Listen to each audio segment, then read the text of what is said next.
current affairs that are actually truthful.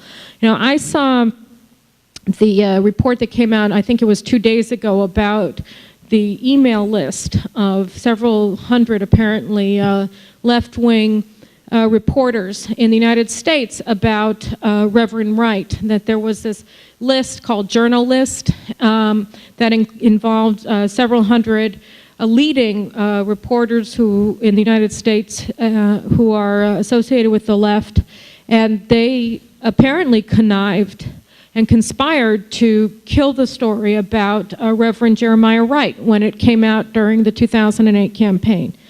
And that just shows that this is a living, breathing example that was just reported in the US media this week of how journalists, in this case, actually conspired to hide an extremely relevant piece of information from the American people at the height of the presidential campaign.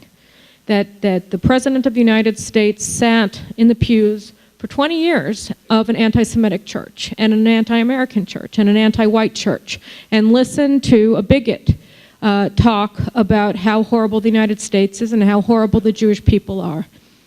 And he got married by this man, and he baptized his children with this man, and this story was killed on purpose by a connivance of a group of very prominent journalists in this country.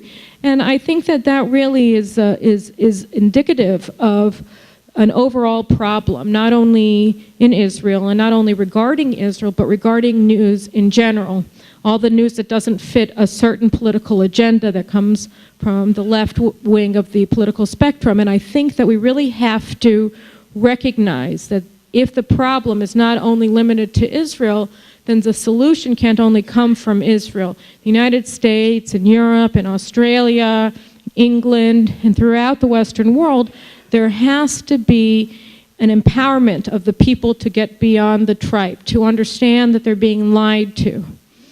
Because again, you know, people experience reality every day. We know exactly what we see on the street. We know what we're experiencing in classrooms and on the highways and wherever you happen to be. And yet when we watch television or we read newspapers, we see something completely different being reported back to us.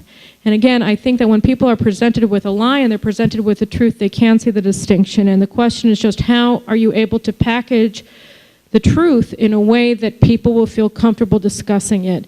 How do you take away from people who would like to control debate in a distorted fashion that is based upon lies and distortion and hiding actual truth from the people? How do you make them feel comfortable discussing that? So that is the rationale behind LATMA. That's the rationale behind We Con the World. And I also think that that insight is the explanation of our success to date with our actions, and why we all feel very committed to the idea of continuing and expanding our operations as much and as quickly as we possibly can.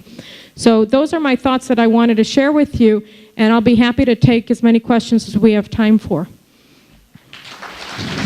Thank you.